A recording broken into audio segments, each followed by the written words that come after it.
Quais são os dois elementos centrais que mudaram?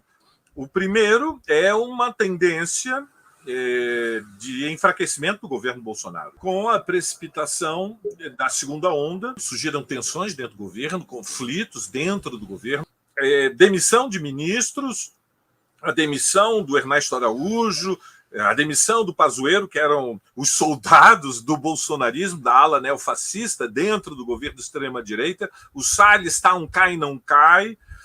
E tivemos a crise militar, a instalação da CPI, a decisão do Supremo que julgou a incompetência de Sérgio Moro para as condenações e anulou as condenações de Lula. Na sequência, a suspeição do Moro. Tivemos rupturas no interior da classe dominante. O núcleo duro da burguesia lançou um manifesto chamado Manifesto dos 500, que era um alerta amarelo para o governo, e fazia um conjunto de exigências. Não há ainda nenhum setor entre os grandes capitalistas que defenda a abertura de um processo de impeachment. O segundo elemento é que mudou o estado de espírito, o humor, os sentimentos, as paixões nos setores mais avançados, na juventude, no movimento sindical, na classe operária, no movimento de mulheres, no movimento negro, no movimento LGBT, porque a catástrofe que nos cerca assumiu formas de calamidade. O massacre, a operação policial da chacina do Jacarezinho, ela colocou a coalizão negra por direito à frente da iniciativa do protesto do 13 de maio, e aí, a partir daí, dentro das frentes, se abriu um debate tático, um debate difícil, um debate delicado, que era a ideia de convocar o dia de hoje. A convocação de manifestações coloca riscos sanitários, mas prevaleceu a ideia de que vale a pena, em situações muito graves, assumir com responsabilidade, com planejamento, com serenidade, mas com firmeza, a decisão de correr riscos.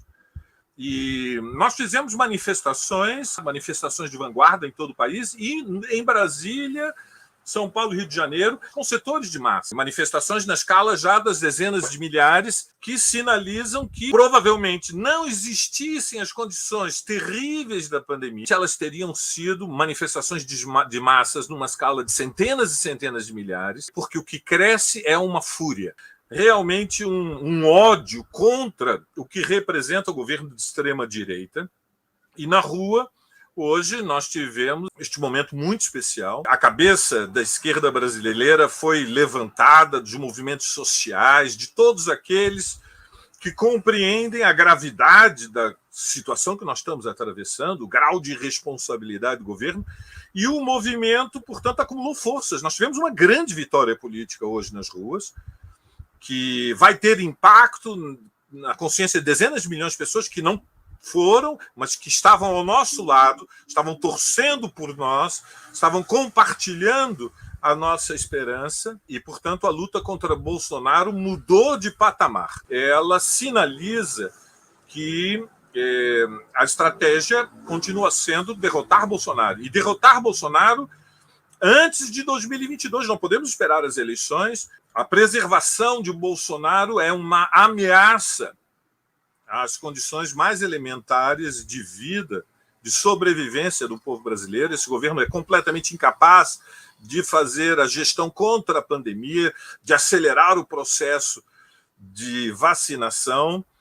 O auxílio emergencial foi suspenso, agora foi retomado, mas num valor que impede que os trabalhadores consigam garantir a sua sobrevivência. E é responsabilidade da esquerda aproveitar a oportunidade da abertura da CPI para dar um passo em frente. E foi isso que nós fizemos hoje, foi uma grande vitória. É um movimento da tática que obedece a uma estratégia. A estratégia é construir nas ruas as condições para o impeachment de Bolsonaro. Esse é o desafio da nossa geração e, portanto, a alegria, o entusiasmo, a vibração, né, a intensidade dos atos também tem importância. As pessoas foram nas ruas, mas não participaram, não desfilaram unicamente. As pessoas marcharam com força, com garra, com vontade, com disposição, com impulso.